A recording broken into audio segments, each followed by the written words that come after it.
Okay, so first question, do you handle signing the customer up or do you send us the paperwork to do so? Thanks. Is it so AJ, as far as the customer up, clearly we're not, we're assuming you're the contractor, you're going to sign the contractor. Our contractor, our contract to do work is with you as the contractor. We're supplementing the files for contractors, not for homeowners. I hope that answers your question. And also, I believe AJ is here in Colorado, and we do have that contract that we had built for Colorado that has the assignment of benefits built in there. And we're more than willing to share that with everybody. Anybody who's not in Colorado who wants to work with us, we can take a look at your state statutes and customize that for you guys as well. So we got David in here. Yeah, because lawyers can't take simple direction, by the way, because we're used to being just yelled at by judges. Unless someone's yelling me in a black robe, I don't know what to do. So that being said, the firm just had a case that went to the Colorado Court of Appeals, and one of the issues in the appellate case on two of these cases was whether or not the contractor had standing to sue based upon the assignment language. And in one of these cases, we actually had to go back and change the assignment because the contractor used a cut and paste form from the internet, and we were able to change the assignment, had the homeowner assign the claim to the contractor, and the court found in our favor that the standing reverts back from the day we filed suit because the homeowner gave the assignment to the contractor. So that was the first thing we had. And the second we had, the assignment was done by a letter where the homeowner said, you may do this on my behalf. And we had to correct the letter with a proper assignment because once again, the contractor, used something he found from the internet, which is fine. And we got it taken. In Colorado now, we can fix or repair any defects in the assignment. And the third thing that in both those cases said is the assignment does not need to have compensatory language in it. I mean, it could be gratuitously given for free, because it's like a lot of arguments are made by opposing counsel that the homeowner didn't pay the contractor didn't pay the homeowner or vice versa for the assignment document, like $100, $1,000. But the court said that the assignment can be given by the homeowner gratuitously, just like in any contract. In any contract, you can give someone a contract and give it to them for free. That's what two parties contract to. So I want to add that to the assignment issue, and this firm, Potato Solutions, is ensuring that contracts are protected by litigating those issues at the Court of Appeals. All right. I think it's good time to start. We got 35 on. And how many did we originally have that registered? 70, about 70? We have so about 75. 50, yeah. 75. Okay, so we're pretty close to half. And we all know that there's probably going to be some stragglers. So we'll go with the introductions. My name is Jason Sloan. I'm the business development specialist with Furtado Law Solutions. Typically, I'm your first point of contact, or my assistant, Michelle, which we put her phone number up if you guys had any issue or have any issues with the Grubhub. I know Renee got everybody in there up until a few minutes ago. And so if anybody registered late and you have issues, just text Michelle. And at the end of the webinar, we'll let you guys know. All right, Renee, would you like to tell us about yourself and your job at the company? Sure. So I'm Renee. I'm basically the client liaison. I'm the operations manager. I work closely with our clients to make sure that we know your business needs and to make sure that our team handles your supplements in a timely manner, just to make sure that we get them all completed, everything's flowing. Yeah. All right. Thank you, Renee. Michaela. Hi, I'm Michaela. I am a senior claims consultant here at FLS. I am part of the supplementing team. I've been writing estimates, supplementing for 5 years. Kyle Larson is the one that trained me. I work very closely with him pretty much on a daily basis to make sure the supplements are getting paid and what needs to be covered is getting covered. All right. David. I'm the attorney at Title Law Solutions, and there's a team of 4 lawyers who work for me at the company. And our job is to make sure that if there's an assignment document or a contract, that we make sure everything is fits legally correct. And we also help review supplements that we do for accuracy to make sure when they're sent to an insurance company that they're accurate and supported. And the last but not least is if we can't get your supplement paid and the insurance company refuses to pay it, we litigate on your behalf against the insurance company. But that doesn't happen very often because we get supplements paid. But when it does happen, we get supplements paid with the litigation process. All right. And last but not least, Mr. Kyle Larson. I'm Kyle Larson, and I'm what quote unquote the chief here for supplements, and I'm also Michaela's dad. So I got into this. I've been a contractor for 35 years. I actually was. I've actually laid thousands and thousands of squares of every kind of material you could think of. So I have that compared to a lot of my brethren these days. I have a lot of experience in actually putting roofs on. Through that process, I got into insurance work at some point. Like 20 years ago, I started doing a whole bunch of insurance claims and understanding as a contractor, trying to deal with insurance claims and insurers in general, and trying to get paid. Out of that, at some point I was a lone wolf trying to get stuff paid. Just to get drip edge paid was a pain in the butt. But I kept fighting for stuff, and in Colorado, our legislature saw it wise to pass a law in 2008 that said that any first party claimant or somebody acting on their behalf was entitled to 2 times the damages plus attorney's fees. And I took that to mean that I, as a contractor, was acting on their behalf. Fought that for several years, and finally the appeals court in 2012 agreed, and or 2014, and said that yes, a contractor did have the right in Colorado to pursue an insurer. Through all that, I've met lots of attorneys, and David's one of the attorneys I met, and Dave and I are cut from the same kind of cloth as far as how we feel that things, what's fair and what's reasonable, and that people should get paid for their work. And so through our discussions over time, we decided we'd try to do something together in the sense of how do we help contractors in their supplements and make sure they're getting paid correctly. And one of the most important things we do at FLS is we try to avoid the litigation, like David said. We try to, if the estimates are written well to begin with, and everything's put in there and it's fair and it's reasonable, it's not just some kind of fluff, then there's no reason the insurance companies shouldn't be able to pay it, and we shouldn't have to litigate. That's not always true. We still have to litigate some issues, but that was one of our ideas here, was to avoid litigation, because litigation, nobody wants to litigate. It's not fun for anybody. It's not fun for the contractors. It's not fun for the homeowners. It's, oftentimes it's not fun for the attorneys and others, because it's just you're beating your head against the wall in a lot of cases. The other thing we do at FLS that I think is important is we're focused on, instead of how much more can we get? Like, I can get you $50,000 more on a claim, but if that only nets you a 10% gross margin, I didn't do anything for you. That didn't help. So our idea here is to focus on what is your gross margin, or what is the profit that you're actually making, and make that our target. We vet our contractors prior to supplement anything for them to find out what we're trying to get to, so that we can either A, tell you that you're unrealistic in what you're trying to make, or B, we'll find those numbers, and that's going to be our target and what we're trying to work towards. Not how much more we got, because that sounds good on some kind of a spreadsheet that we netted an extra $30,000. Well, again, it doesn't mean anything to you if it didn't make you any more money. So that's where I'm focused, and that comes from my contractor passion. That's what I was for years and years and years, and that's what I care about, is making sure contractors are taken care of. In that, I thought that we could talk about, David and Jason and I, and anybody else that wants to jump in here with questions, or our staff, about some of the things that I think that contractors struggle with over the years. I've struggled with, and one of the first things I got is, and David, this is one for you. I think anybody truly understands what insurers actually owe for. Oh, what they owe for?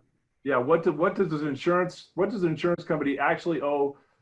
Because there's all kinds of, contractors, And I've been one of them before as well. You don't come up with these things that we think make sense that should get paid for, but it's not something the insurance company truly owes for.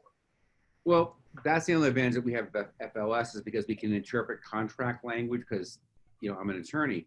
So myself and my group of attorneys, if there's a coverage issue, if the insurance company owes for direct physical damage from a covered loss. So for instance, this morning I had a claim come in that was groundwater seepage. And seepage sometimes is covered if it's from a direct physical loss. But in this case this morning, when I looked at it, it wasn't a direct loss. So the first thing we have to do is we have to make sure that it's a covered event, a hailstorm, a fire, water loss, things in the policy that are covered. And the second thing we have to do is explain to the insurance company why it's direct physical loss. Like for instance, one of the issues we have all the time, or maybe not all the time as a misstatement, but quite often, is whether or not they owe for wear and tear on sheathing. So there's an example of something that's very tricky because what we try to do from our end is explain to the insurance carrier if it's a decking issue with a nailable surface issue or sheathing issue with wear and tear, we present that as a roofing system, i.e. without sheathing that shingles can attach to, you don't have a proper, you can't use the roof. Without nailable surface that meets manufacturer specifications, it's not a roof. So those are the things we have to argue many times. Or a code issue, for instance, that code is covered if there's ordinance and law coverage, for instance. And many times you get a loss, or a loss becomes a bigger loss when code has to be complied with. So one of the things we look at in the policy is what exactly is the named insurance code coverage. Where should we put items of damages? We put it under code, under RCV, under direct physical loss. That's something we're able to do. And we do that in an estimate that's accurate. Like when Kyle was saying, when we avoid litigation, just say we're in litigation with a file. What makes cases settle is when the estimate, which the defense lawyer will go through line by line, is accurate. Many times these cases fall apart. If you see named insureds to insurance companies or contracts with insurance companies, they fall apart because the estimate is not accurate. And the insurance company does not owe for an inaccurate estimate. They owe the cost of repair, which is defined, what Kyle always talks about, cost of repair, and the margin. We have to explain to the insurance carriers what the margin should be for the contractor. And we do that through your history, what you've made in historical profit margin. And we do that by telling the insurance company, we educate the insurance, but that there's just more than direct cost to a job. You have indirect costs, such as what you pay the sales commission, your rent, your insurance, that kind of stuff. But to get straight to the point, what Kyle asked me is, it's direct physical loss from a covered event is covered under the policy. And well, and that's, you kind of segued into my next thing perfectly, because you talked about what contractors, pitfalls that contractors fall into, and some of the stuff that, you know, again, having been a contractor, you fall into this trap sometimes where you'll substitute things, you'll put it on the line, and because maybe John Smith from Nationwide paid for that masthead to attach and reset it once 10 years ago, so you think that you should get paid for it every single time, even if you don't do it, because it has worked in the past. Or you put in other anything inflated into the estimate that you're not actually doing. And also the contractors, I find, are really reluctant, and this is something I've grown over the years to try to get out of, is hiding the cost, is not revealing to insurance companies what your actual costs are. That's, in my opinion, that's what our whole industry is based on, what the actual cost to get the repairs done. If we have to run away and hide from that, then we're not. Then what makes us think we deserve anything over that? That's how these estimates are written, and this whole talk about margins and profit, that should be, you deserve a reasonable, fair profit, and so it doesn't matter if they know what your costs are.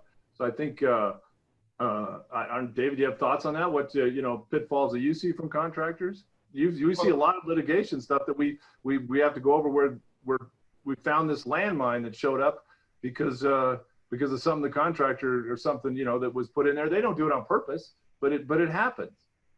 No, well, what happens is many times we're in litigation over something. We're litigating, say, a breach claim with a delay claim. I see defense counsel arguing that the GCOMP should be the only profit a contractor makes, 10 and 10. When in fact, Xactimate, GCOMP number and Xactimate, this GCOMP in every single line item in Xactimate. So what they try to do in litigation is limit the cost that the contractor has to direct costs, meaning what they pay their subcontractors for labor or what they pay for materials directly. And many times in litigation, we're asked what the indirect costs are. So what our company sets up is we set up the fact that we know your indirect costs. Like we may have to ask you, hey, what do you pay for rent? Or, you know, or what do you pay for the sales commission? And it's very easy to explain to someone logically when you do that. And then another issue comes down to, you know, many times the insurance carriers people confuse markup, margin, and net, what their net profit is. So a lot of people will say, oh, I make 10% margin. They mean net. They mean their profit at the end of the year. So it depends. So one of the things we have to do is make sure everyone's on the same playing field when it comes to the terminology that we're using. But no one should make a markup of 10 and 10. That's too low to make any profit for a contractor who has money in direct costs when they base that 10 and 10 on your direct costs. So I've seen that in litigation. And Xactimate, when they use the 10 and 10 with the GCOMP, that basically is for coordinating trains and managing a project. So there was a question here that someone asked about whether or not you'd be a licensed contractor to get GCOMP, and the answer is no. It's not. It's the substance, not the form. If you're a general contractor, you're just doing a roof, and there's a roof, just shingles, let's say, for instance, no metal, no nothing. There wouldn't be GCOMP owed on many jobs like that. But if you're, you know, a contractor who's coordinating siding, windows, roof, gutters, our argument is you owe GCOMP because you're coordinating different trades. David, there's another question that came in that would be best answered by you from Harley. It's, I'd like to understand consequential loss.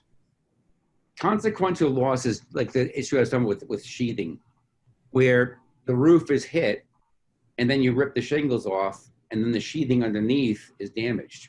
But the sheathing underneath was not damaged by the hail. It was damaged from ripping shingles off or from the fact that it's old. I mean, or many other roofs were put on that sheet, were put on the sheathing. Like there was many layers put on the sheathing, or maybe another roof was put on the sheathing, right?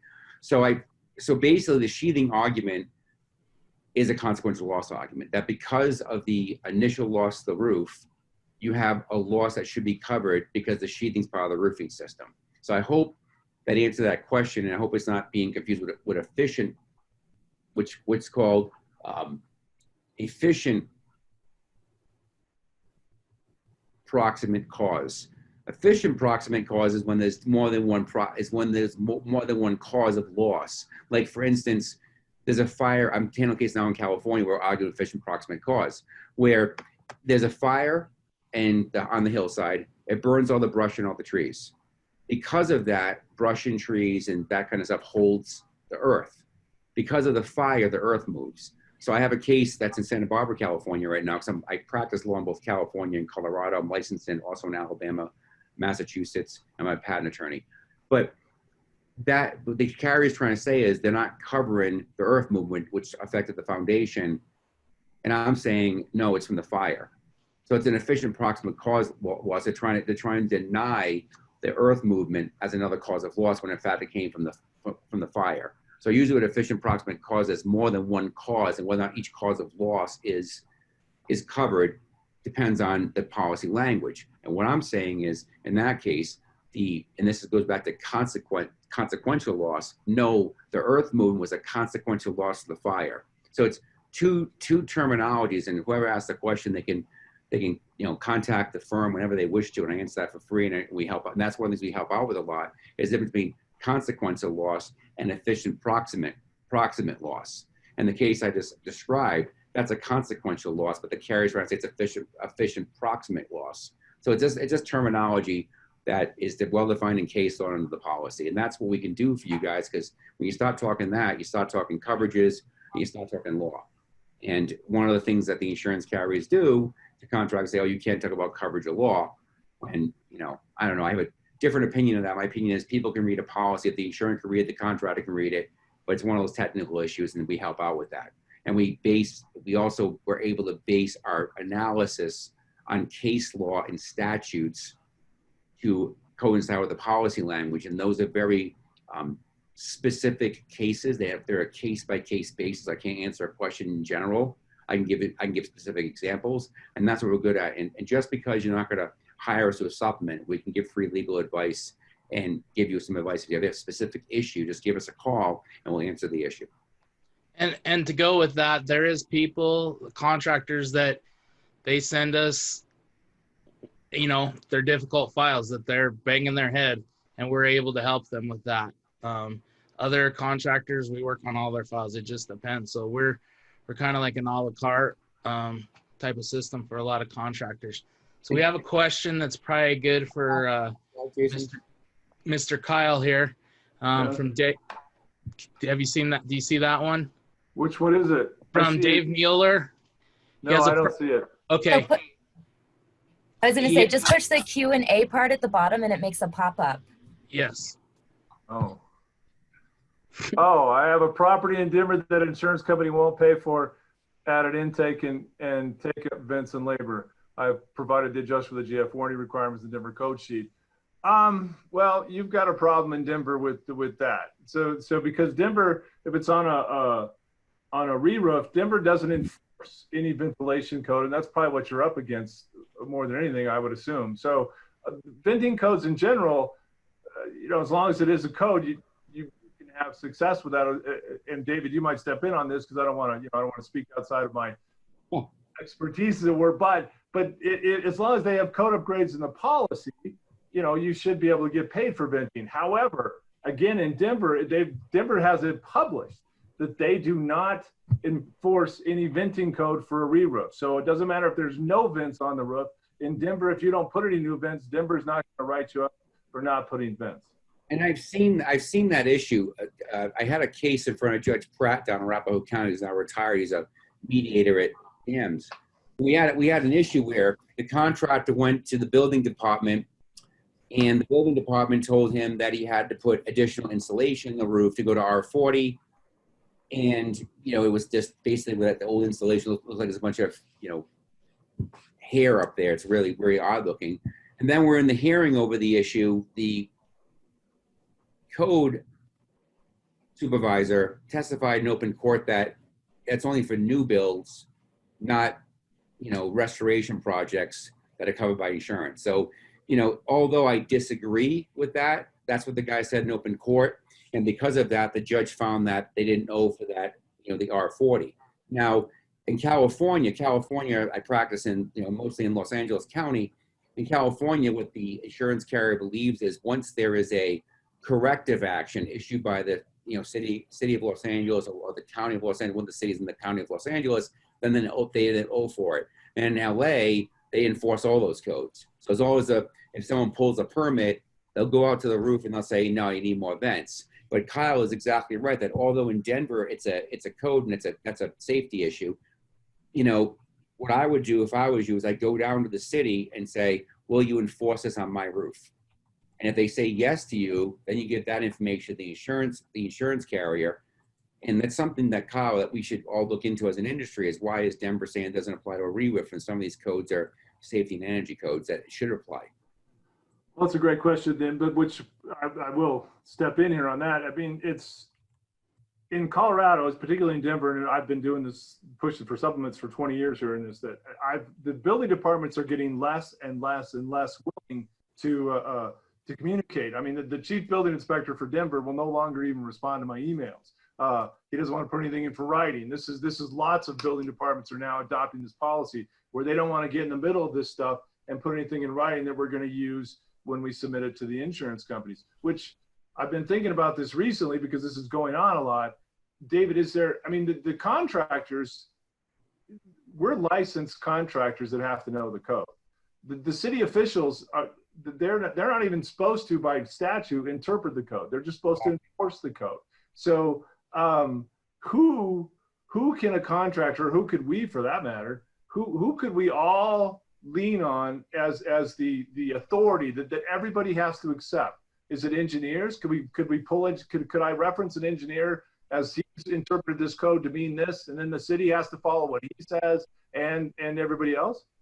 See, John Schroeder, hope I pronounced that name properly. And this I've also realized in litigation. He made a nice comment here. And what he said was, I refer to the IRC code in these situations. Many times I've had to send a mixture of city and IRC codes. And I believe what John's saying is, when you're light, and this is the issue I have, I deal with this a lot in Los Angeles, is that they're just very strict out there.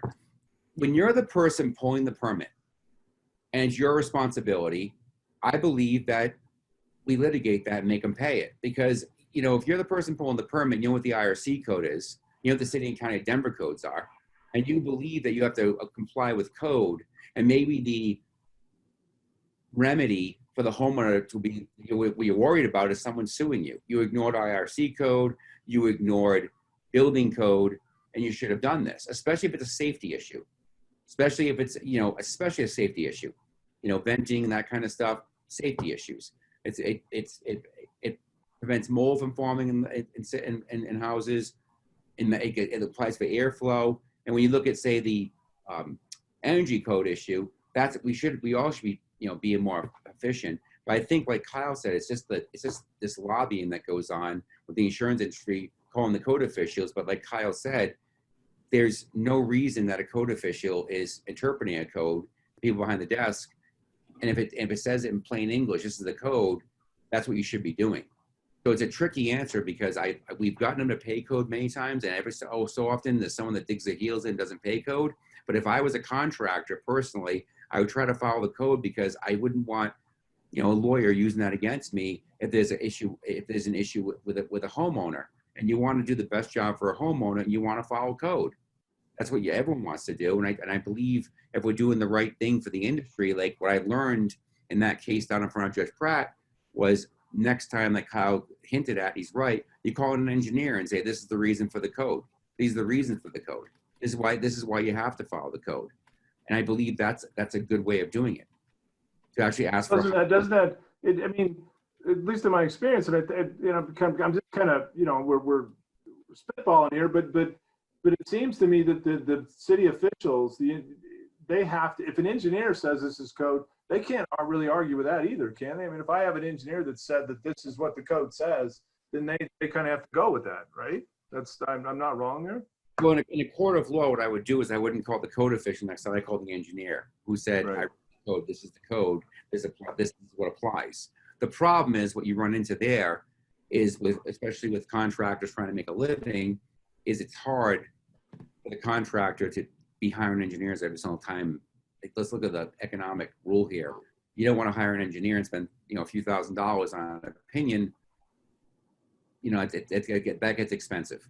On a commercial job, many policies and commercial claims, the insurance company has to pay for that. It's one of the costs of reimbursable costs and involved in a commercial policy. On a residential policy, that's never the case.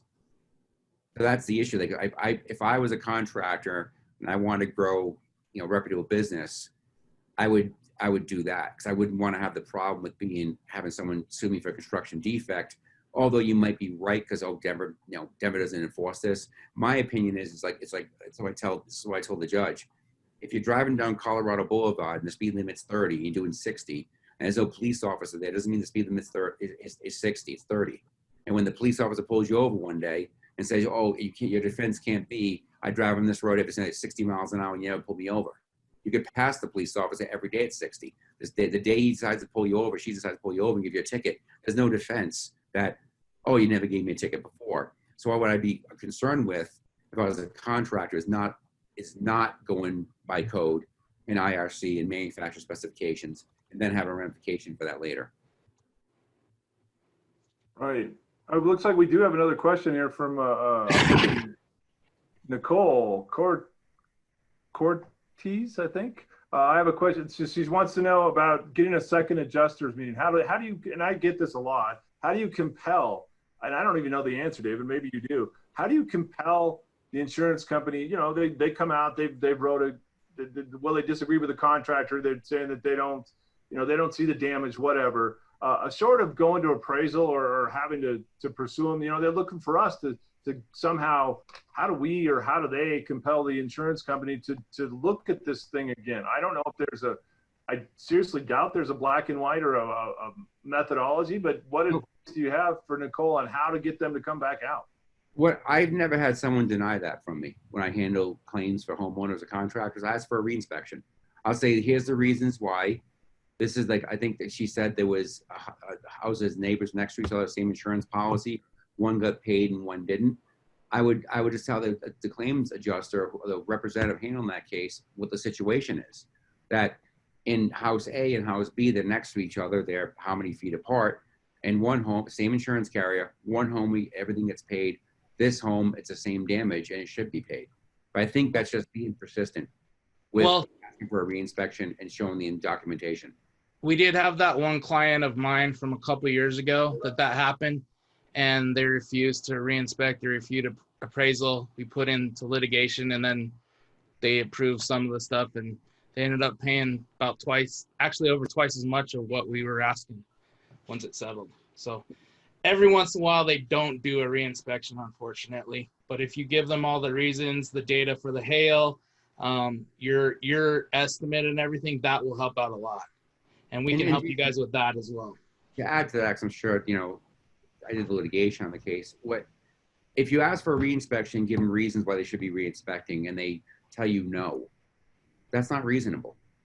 So then you have recourse under the statute, because in the delay statute, like Kyle was alluding to, and he's the one that actually set the law when it comes to Court of Appeals agreeing with him, you can then file an action for delay or denial.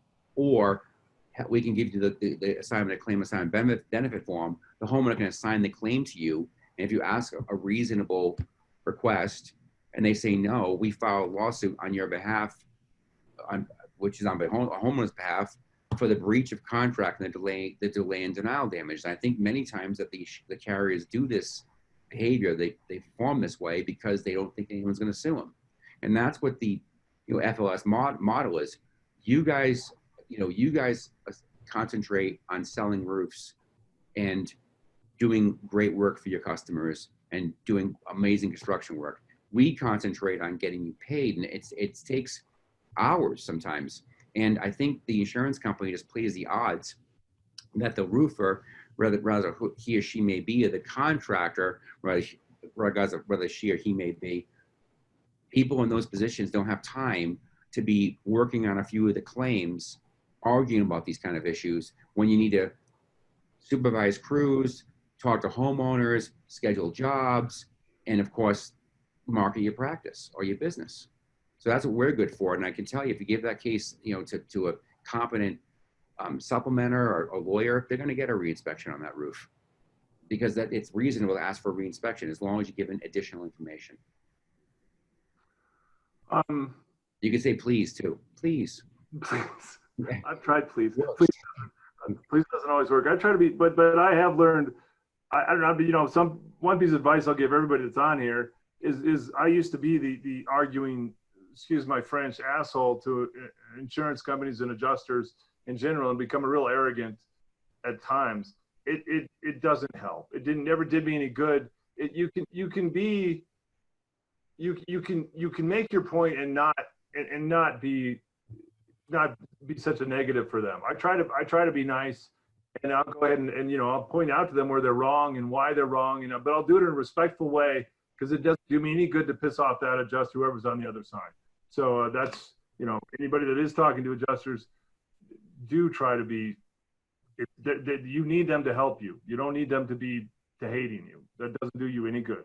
So I did want to talk about that, and we'll get to, there's some more questions coming up, and there's going to be, if we don't get to your questions answered, I will personally make sure I answer it afterwards. Yeah, Paul Johns has a really interesting one, actually, and it's a detailed answer. But maybe we'll address that one a little later. I can read as you talk. Well, I wanted to, and I saw that one too. I'd like to do that, but I wanted to talk a little bit about because what everybody uses here is Xactimate, and how do we and why or why not. There is a question here about cost plus versus lump sum estimates, and so I wanted to touch base on Xactimate. Is love it or hate it. My only point with Xactimate is that we're stuck with it. It's not going anywhere. Every contractor would love to be able to just present estimates that they wrote up in their own format or their own way they do it. lump sum estimates as Patrick's referring to. But the insurers are not going to go away from Xactimate. Even if every contractor, even if we all somehow deserted Xactimate, the insurers are still going to use it. So one of the points I try to make to contractors is it's probably a better, I believe it's a better path to figure out how to use Xactimate in your favor, how to make it beneficial to you. You know, the Xactimate is just a tool. It's a tool that we're all kind of compelled to use. So like a tool, like any other tool, it matters what you put in it or how you use that tool. If you use a hammer backwards, you don't pound too many nails. But if you use the hammer as intended, you're going to do pretty well. So the same thing with Xactimate. Once you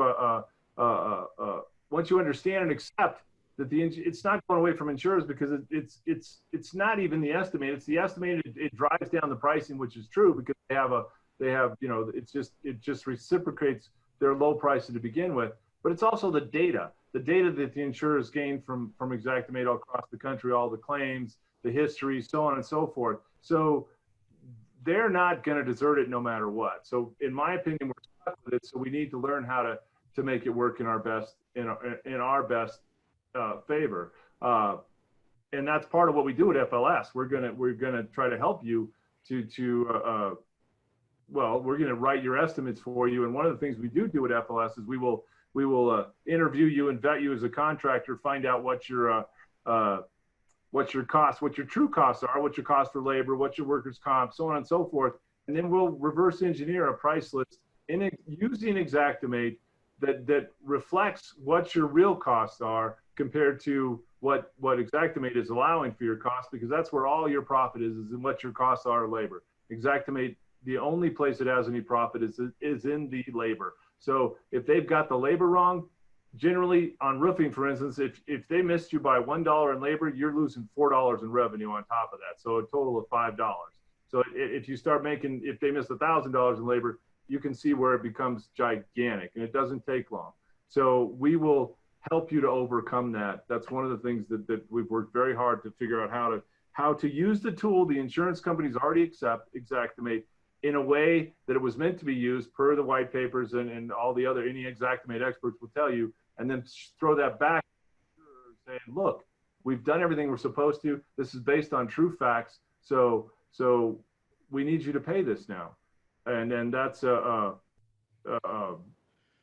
one of the ways I think we can help with your Xactimate stuff. There was a question here from Patrick on that lump sum versus cost plus. Again, my answer to this is that because the insurers, the tool that they do use and accept is Xactimate. Xactimate is a cost plus program. That's how it works. So whether we like it or not, even the insurers, whether they like it or not, that is what they do. They do a cost plus. They say that, and that's the only way they can ever quantify any estimates that get sent. They're going to take whatever you put in. So Patrick, if you put in a cost plus estimate, they're going to take that and they're going to quantify that to Xactimate. Do the same thing if you put a lump sum estimate in there.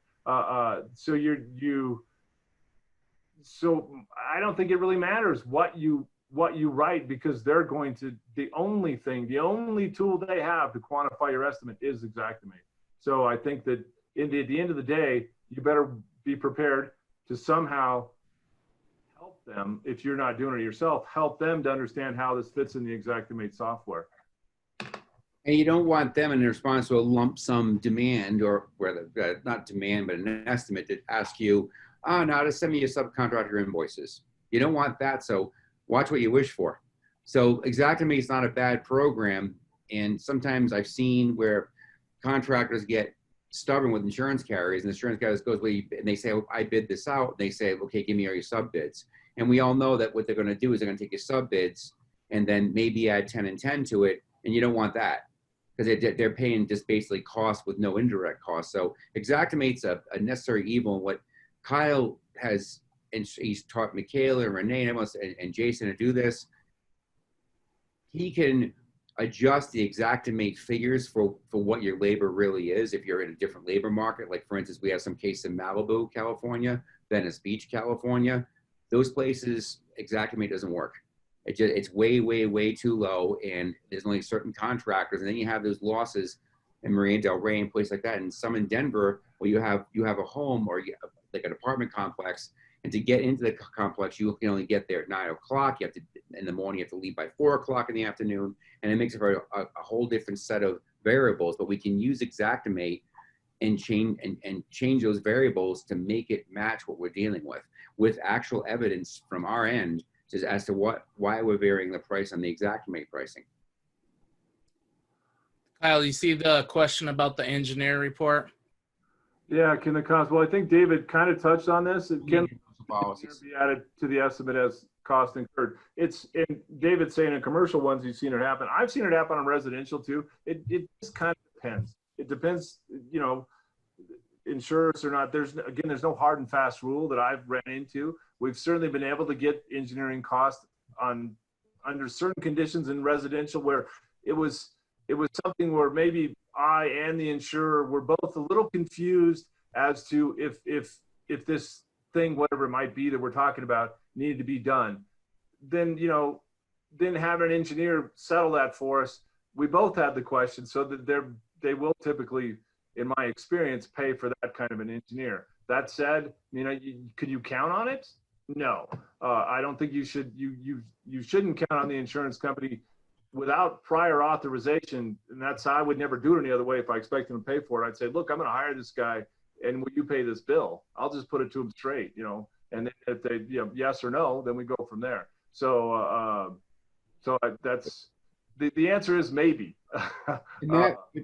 With that being said, the best guarantee is there are insurance policies, and Kyle alluded to there's some residentials that have this, and some commercials don't have this. But you know, many commercials I see do. It's good when the person has that kind of coverage. There's coverage for this, and it used to be more prevalent than it is now, because I guess people should look at insurance as an asset, not an expense. If they look at it as an asset, they would ensure that they have that kind of coverage. But they just don't. They don't think about it because they don't read the policy. When this issue comes up, they expect the contractor to pay for the engineer, and that's just not fair if it's not reimbursed by the policy. Right.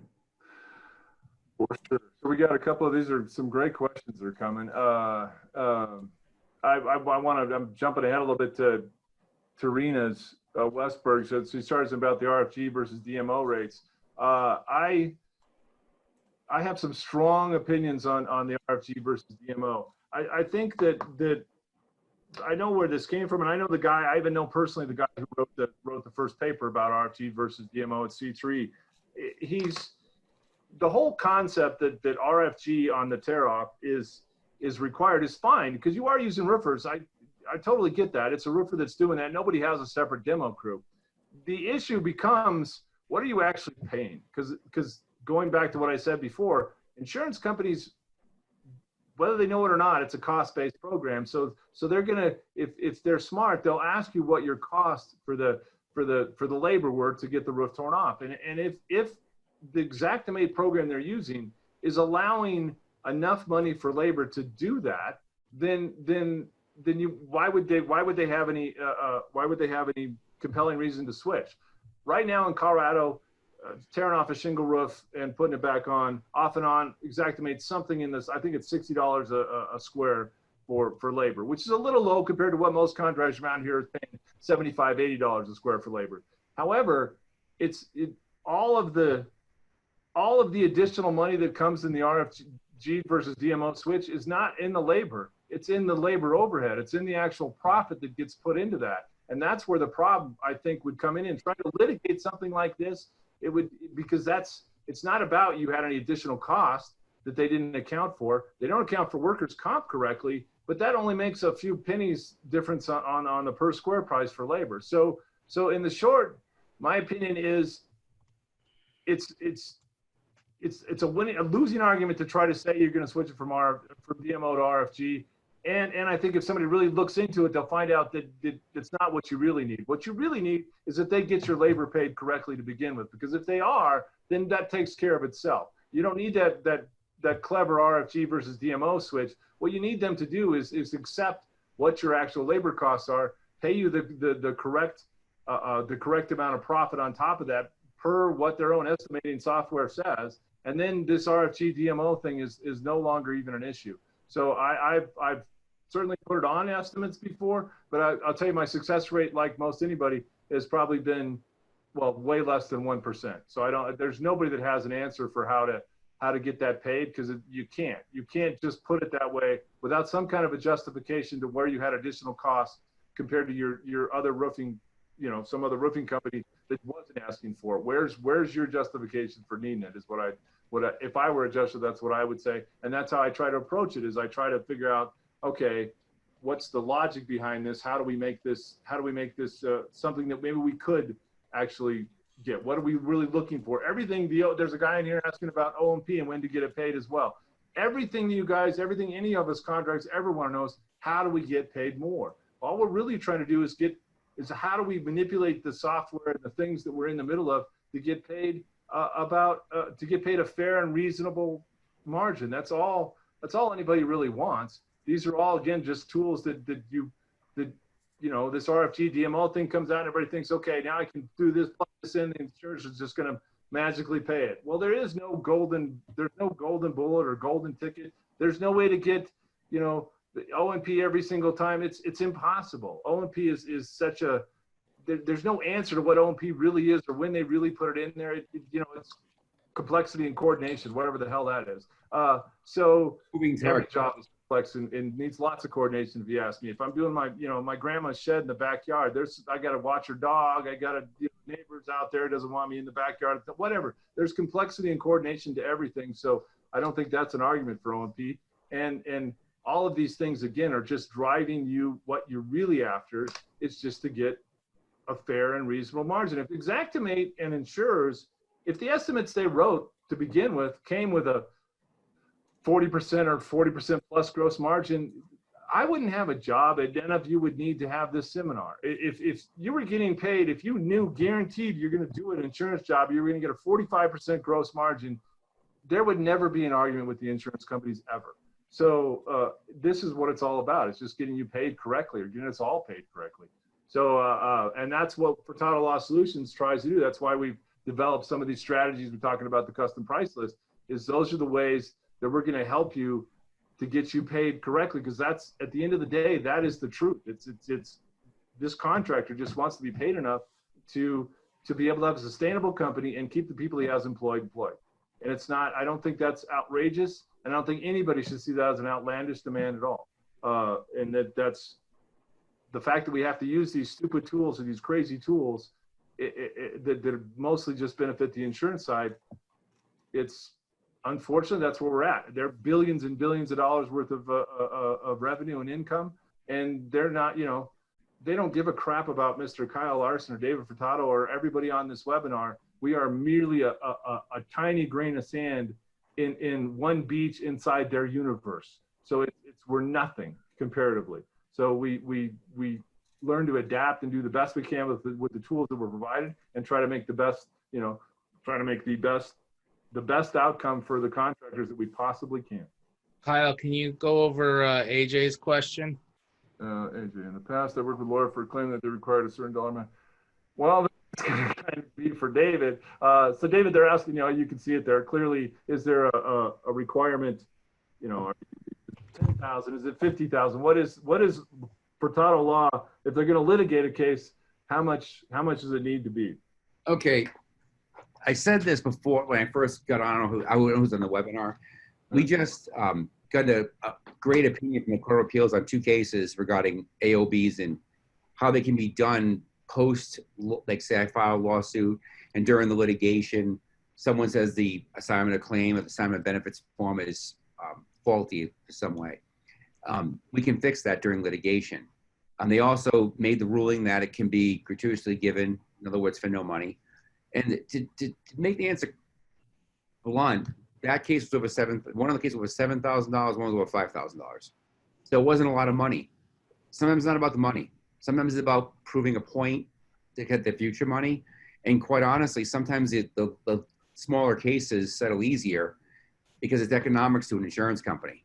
So if you put a case in litigation worth $1 million, they're going to litigate that for instance, I settled a case 2 weeks ago, 3 weeks ago, for $7.9 million. That thing has been in litigation since 2016. Between appraisal, litigation, it was against Lloyd's of London. They don't, they don't care, right? But between you and I, like when you look at these issues, sometimes the smaller cases we'll just do them because it will put a budget on it. So for instance, say it's a $7,000 case. If I win, you get double damages and attorney's fees. So you get the breach for what they didn't pay, plus the double damages and attorney's fees. So that's the hammer sometimes when the carrier think they can pay attorney's fees, and sometimes they'll dig in and not pay at all. So there's no, I've litigated cases that are big for years. I litigated cases that are small for years. I've litigated cases big for a week or 2 weeks. And I think it's just having a smorgasbord of cases and a case by case, how egregious it is. Like for instance, the question we got earlier about the reinspection, how do you get them to reinspect? Well, if you're reasonable and you say, please reinspect, and they don't, that's a pretty good fact pattern. And if the solutions team puts your estimates together and they're completely accurate, because these cases only fall apart when there's inconsistencies in the estimates, or what I call it number slinging. Like they say 10,000, you say 20,000. There's no substantiation. There's no one slows it down and says, why is it 20,000 versus why is it 10,000, and argues individual line items.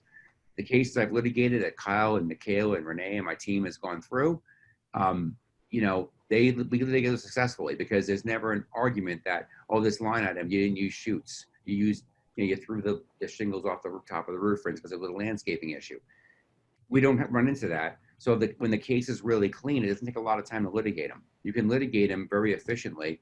So my answer would be that it's on a case-by-case basis, and I want to look at it, but I'm not going to turn down a case. I'm not the kind of guy that's going to say, I only litigate 8-figure cases. That'd be a lie. The 2 appellate opinions I received, one was over 7,000, one was over 5,000, and we're still litigating oversheeting. And Tarina put in there that I think maybe the same thing, but maybe we're not being clear. There's, Tarina, David talks about the case he'll take, but as a supplement side of stuff, we take everything. We'll look at whatever you got and supplement for you. There's certainly no size requirement on the FLS department of Furtado Law. Furtado Law Solutions is called a subsidiary of Furtado Law. That's what we do. We get your things and we'll go ahead and supplement on your behalf to the insurance company, and that there is no size requirement for that at all.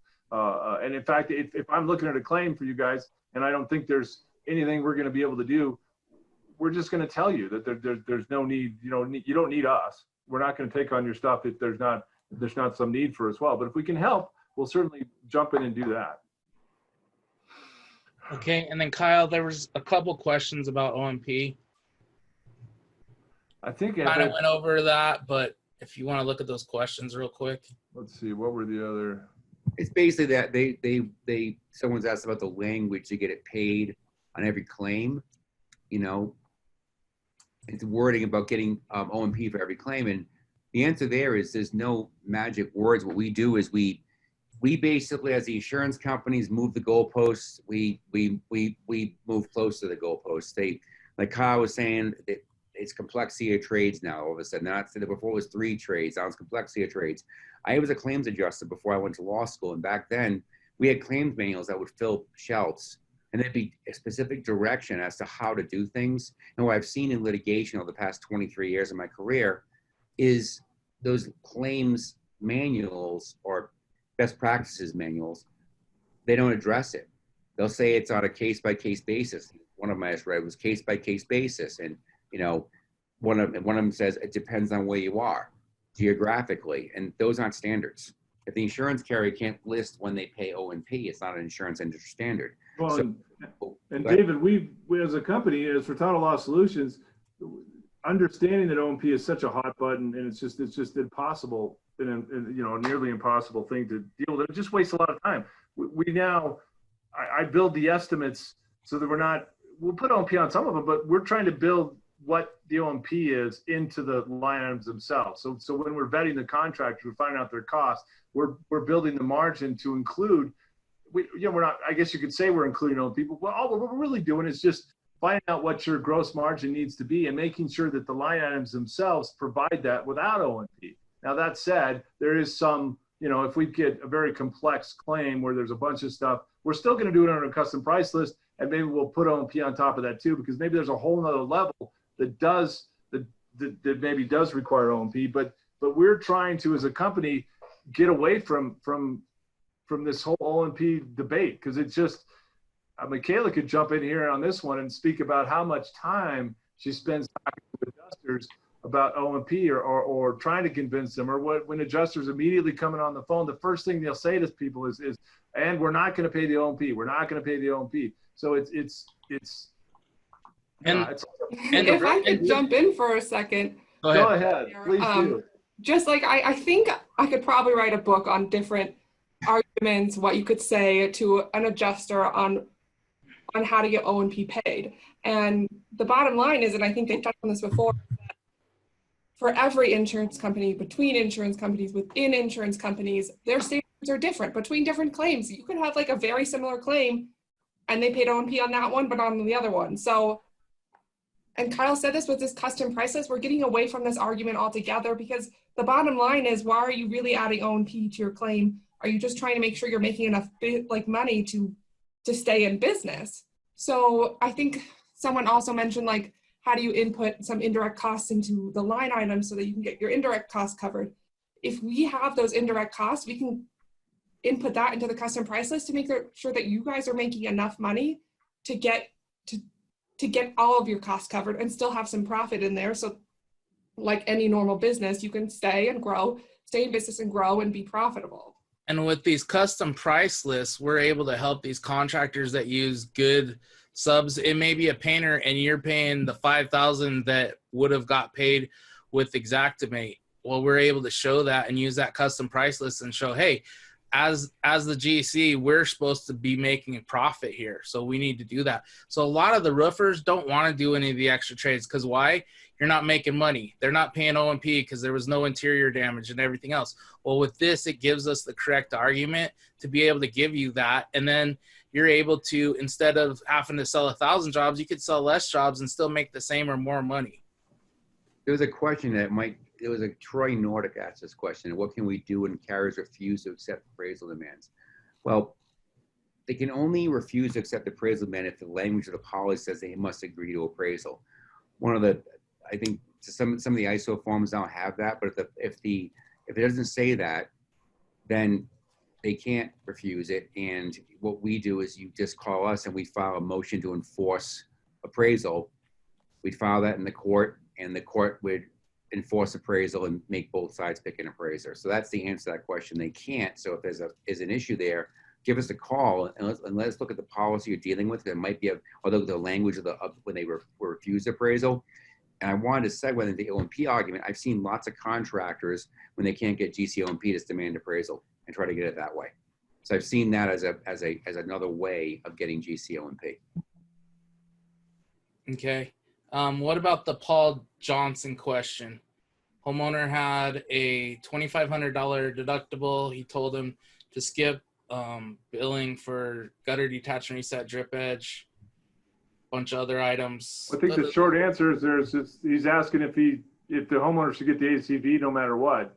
Yes. Yes. Yeah, always, right? There's no question there that the homeowner, no matter what they do, if they go to Hawaii on that ACV, they still get it. Yeah, so you can do, I think Paul's question is they do some of the job, but not all the job. Well, they owe the holdback depreciation on the part of the job that was done, say the roof, but the ACV would still be owed on the other parts of the job that were not done, because they owe the ACV in full, and then they pay back on the trades that you actually did. So I wanted to, because we're coming on an hour here, so I was hoping maybe we could, I want everybody's questions, which we will. If there's any questions we didn't answer, we'll certainly answer those by, we'll type the answers in. But I wanted to kind of wrap up on for Title Law Solutions. A lot of what we've been talking about is that, the custom price lists we're making, the getting the O&P in there. One of the other things that because if you're using for Title Law Solutions to write your estimates, to send your supplements to the insurance companies, we're also sending a letter of representation to the insurer on your behalf of the contractor, and we're letting them know that they should, and all of the funds, any checks that get released from that point for Title Law Solutions. one of the things that this helps is we're very aware of contractors and cash flow and trying to get your money. That's one of the, you know, short of trying to get paid the right amount, the next most important thing, and maybe more important, is cash flow and getting money on a timely basis. So we do two things. One, whatever's been approved, as soon as you're done with the, like if you've got the roof done and, but they haven't agreed to all the supplements that we've asked for, we're going to get you whatever the RCV that they agreed to. We're going to make sure that's coming right away. We're going to send an invoice that talks about the amount that they agreed to and send that money immediately. And then it also goes into the disputed amount, the amount that that we're saying they still owe. So we'll continue that discussion, but that way we get that money on the way. The second thing that happens, it's not every time, but in a lot of cases, those funds will come to the law firm itself, which we can then disperse those funds to you a lot quicker than waiting for, if it has to go through the homeowner or through the mortgage companies. Oftentimes those processes can be, because it's coming to law firm, we can get those cash for you immediately. And I think it's, from a cash flow standpoint, it's a big help for contractors. So I wanted to make sure that we touched on that and then let you guys know that please look out to us. Renee will be happy to send anybody that requests a whole info pack on us, and you can look up our fees and everything else that we're charging on the solution side of stuff. And David is always available. In fact, he's, you know, told every contractor I've ever dealt with, he gives out his cell phone. Please call me if you have any questions. So I know that I thought he's crazy for that, but he does it. So yeah, it drives my wife nuts. We'll be on vacation someplace, my cell phone rings, and I pick it up and I'll answer. I tell her, I said, I love what I do. I can be on the phone with someone for a few minutes and answer a question. Usually, and if I get a question I'm stumped on, which I got when I was in London taking depositions, and I got this question I was stumped on actually, and I that night I looked it up and responded because it was actually an interesting issue. It was an efficient proximate cause issue with a fact pattern I thought was very, very interesting. So sometimes, you know, it's, especially now with COVID and everyone's like staying at home watching all these series. There's only so many TV series you can watch. You know, I can't go to the gym. I can't go out to a restaurant. Can't grab a beer. So what else is there to do but, you know, learn 5 languages and think some more efficient proximate cause questions. So many times, and another thing too, I do it, let's face it, I do it because if you have another question, they don't pay the loss, you're going to hire us. And that's good for us. But we have to get some, you know, some relationship of trust, because I tell my attorneys that work for me and all the supplementers that work with us, it's a very intimate relationship. You have to trust us. So we give you advice. You have to trust that we're competent in what we're doing. So we'll spend forever explaining it to you to make sure you understand the reasons behind the advice we're giving you. So I know it sounds crazy, but I actually like speaking to people about these issues because it makes me a better lawyer if I get different issues and hear from our customers and our clients what they're going through. I can see it more often. And then I work with, you know, Brian Kabatek, Joan Hotelling, Chip Merlin, all these people, all they do is first party property law. And I'm a board member of the APA, American Policy Association, where we discuss these issues and say, how do we help our clients? Because lawyers want to help clients, and we're not, when we talk to other lawyers about we talk to other lawyers about our clients. If I get a question I can't answer, I can't look it up and answer, I want a second opinion, I call another lawyer I respect and say, hey, what do you think about this? And so when you call me, you have, you know, a bunch of experience with people that have been doing this for combined 100 years that will think about it and give an answer. So I'll tell you, hey, I spoke to a few lawyers I know, my initial knee jerk was this, and they agreed for these reasons. So it's always good to have the reason behind why I said something. So we had a good question. Do you represent Delaware? Another one from Florida. So currently we're working all over other than Texas because Texas does not.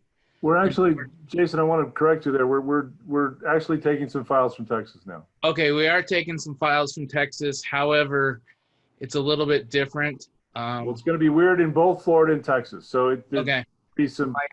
One of our lawyers likes to practice law in Florida. So we have a Florida licensed attorney that we can litigate in Florida. Okay. So yes. So basically what we will do is we'll send you the info pack. We'll send it to everybody. And what we do is we have our contract that's for Colorado, but we can customize it for where you're at. Currently, it doesn't work in Texas because they do not believe in AOBs or AOCs. They've made legislation about it. And so we have to work those a little bit differently than we typically do, but we're working all over the U.S. Are we, Jason, so are we, cause I should know, but I don't, Renee maybe knows too. Are we tentatively setting up another one of these at some point, or do we know when it is or have any idea? We are definitely going to be setting up another one. We haven't planned it out yet. I was going to make sure that we, can handle all of these questions and, make sure that we talk to everybody that joined and participated and, get familiar with, and then we'll go from And there. I'm not technically savvy enough to understand Zoom webinars at all, other than I'm sure that there's a way, because I've seen a few questions popping up that we didn't answer. I'm not being facetious when I say we can answer those questions after the fact. We will get to your questions. I would like to do this once a week, by the way, for my input on it. Not that anyone cares what I think, but there's a cool question here that I want to answer. This is what I do for a living. Paul Johnson asks, also, what documentation is legally required to be submitted to the insurance company to collect the holdback depreciation? I do this all the time in my case. When I have cases that we're handling, I start with just a cert of completion, just a certificate that the job's completed. So I get to submit. And they might ask for an invoice from you that for the amount that you want in holdback depreciation. But all I've ever seen is certificate of completion, and sometimes they come back and ask for the invoice where you say I've completed the job, here's my cert of completion, and here's my invoice for the holdback depreciation. So. Okay. Well, then, so maybe I guess Renee will send out a message or send out a note when, if we're going to do this next week or whenever it is the next one, and we'll get on these things fairly often. And real quick for Destiny, we are going to be having a YouTube channel. So we will send you guys a link to that if you want to watch it again. And like I said, we set up our information. If you guys want more info, you can contact me. I put my info. I put Michelle's email or phone number in there. And also the Furtado Law, the main email. And we'll be sending that out to you guys. And like I said, we're here to help you guys. If you guys enjoy your lunches, let us know. Hopefully they all got lunch. Yeah. And if you guys if you had issues getting lunch, because there were some people who came in last minute. Yell at Jason. Yeah. Renee will get you loaded into Grubhub. And if you still have issues, contact Michelle. Her number, once again, so you can text her, is 720-409-3905. That'll be the best way for us to get those issues handled. And we'll make sure that everyone gets their lunch for showing up today. Thank you for everyone for showing up. Thank you everyone for your participation, and talk to you soon.